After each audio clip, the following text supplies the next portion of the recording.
Recent ಆಗಿ ನಮ್ಮ LIC ಒಂದು ದೊಡ್ಡ ಅಚೀವ್ಮೆಂಟ್ ಆಗಿದೆ. ಒಬ್ಬರೇ ಕಸ್ಟಮರ್ ಅರೌಂಡ್ 180 ಕೋಟಿ ಸಿಂಗಲ್ ಪ್ರೀಮಿಯಂ ನ ಇನ್ವೆಸ್ಟ್ ಮಾಡಿದ್ದಾರೆ. ಎಸ್, ನೀವು ಕೇಳಿದ್ ನಿಜ, ಅರೌಂಡ್ 180 ಕೋಟಿ. ಈ ಒಂದು ಅಮೌಂಟ್ ನ ಅವ್ರು ಇನ್ವೆಸ್ಟ್ ಮಾಡಿರೋದು ನಮ್ಮ ಒಂದು ಪಾಪ್ಯುಲರ್ ಪೆನ್ಷನ್ ಪ್ಲಾನ್ ಮೇಲೆ. ಅವರು ಅರೌಂಡ್ 180 ಕೋಟಿ ಇನ್ವೆಸ್ಟ್ ಮಾಡಿದ್ಮೇಲೆ ಅವ್ರಿಗೆ ಏನ್ ಬೆನಿಫಿಟ್ ಸಿಕ್ಕಿದೆ? 1 ವರ್ಷ ಆದ್ಮೇಲೆ 12 ಕೋಟಿ 40 lakh every year life time ಸಿಗುತ್ತೆ. ಈ ಪ್ಲಾನ್ ಯಾವುದೇ ರೀತಿ ಮಾರ್ಕೆಟ್ ಮೇಲೆ ಡಿಪೆಂಡ್ ಆಗಿರಲ್ಲ. ನಾವೇನ್ ಕೊಡ್ತೀವಿ ಪೆನ್ಷನ್ ಅಮೌಂಟ್ ಅದ್ ಯಾವುದೇ ರೀತಿ ಫ್ಲಕ್ಚುಯೇಟ್ ಆಗಲ್ಲ. ಯಾಕೆ ಈ ಕಸ್ಟಮರ್ ಇದ್ರ ಮೇಲೆ ಇನ್ವೆಸ್ಟ್ ಮಾಡಿದ್ದಾರೆ ಅಂತ ನೋಡ್ತಾ ಬಂದ್ರೆ ಅವ್ರ ಆದ್ಯತೆ ಬಂದು ಬರೀ ರಿಟರ್ನ್ಸ್ ಮಾತ್ರ ಅಲ್ಲ, ನನಗ್ ಬರೋ ಅಂತ ಅಮೌಂಟ್ ಯಾವುದೇ ರೀತಿ ಫ್ಲಕ್ಚುಯೇಟ್ ಆಗಬಾರ್ದು ಮತ್ತೆ ಶೇರ್ ಮಾರ್ಕೆಟ್ ಮೇಲೆ ಡಿಪೆಂಡ್ ಆಗಿರಬಾರ್ದು ಅಂತ. ಅವ್ರಿಗೆ ಗ್ಯಾರಂಟಿಡ್ ಮತ್ತೆ ಪ್ರೆಡಿಕ್ಟಬಲ್ ಕ್ಯಾಶ್ ಫ್ಲೋ ಬೇಕಾಗಿತ್ತು. ಮತ್ತೆ ಬರೋ ಅಂತ ಕ್ಯಾಶ್ ಫ್ಲೋ ಚೇಂಜ್ ಆಗಬಾರ್ದು ಮತ್ತೆ ಲೈಫ್ ಟೈಮ್ ಇರಬೇಕು ಅಂತ. ಮತ್ತು ಈ ಒಂದು ಪ್ಲಾನ್ ಅಲ್ಲಿ ನಾಮಿನಿ ಬೆನಿಫಿಟ್ ಇದೆ, ಅದು ಟ್ಯಾಕ್ಸ್ ಫ್ರೀ ಇರುತ್ತೆ. ಈ ಒಂದು ಕಸ್ಟಮರ್ ಏನಕ್ಕೆ LIC ನೇ ಚೂಸ್ ಮಾಡಿದ್ರು ಅಂದ್ರೆ ಬರ್ತಾರೆ ಅಂತ ಪೆನ್ಷನ್ ಅಮೌಂಟ್ ಫಿಕ್ಸ್ಡ್ ಆಗಿರುತ್ತೆ ಮತ್ತೆ ಲೈಫ್ ಟೈಮ್ ಗ್ಯಾರಂಟಿ ಇರುತ್ತೆ. ಮತ್ತೆ ನಾಮಿನಿಗೆ ಸಿಗ್ತಾರ ಅಂತ ಅಮೌಂಟ್ ಟ್ಯಾಕ್ಸ್ ಫ್ರೀ ಇರುತ್ತೆ. LIC ಬಂದು ಒಂದು ಪಬ್ಲಿಕ್ ಸೆಕ್ಟರ್ ಆರ್ಗನೈಸೇಷನ್,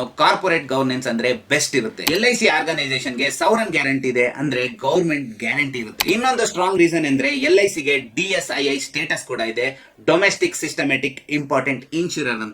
ಅದು ಬರೀ LIC ಮಾತ್ರ ಸಿಕ್ಕಿದೆ ಭಾರತದಲ್ಲಿ. ಈ ಎಲ್ಲಾ ಕಾರಣದಿಂದ ಅವರು LIC ಬೆಸ್ಟ್ ಆಪ್ಷನ್ ಅಂತ ಚೂಸ್ ಮಾಡಿದ್ದಾರೆ. ನೀವು ಕೂಡ ನಿಮ್ದು ಫೈನಾನ್ಷಿಯಲ್ ಗೋಲ್ ಯಾವುದೇ ಇರಲಿ ನಮ್ಮ LIC ಧೈರ್ಯವಾಗಿ ಇನ್ವೆಸ್ಟ್ ಮಾಡಬಹುದು.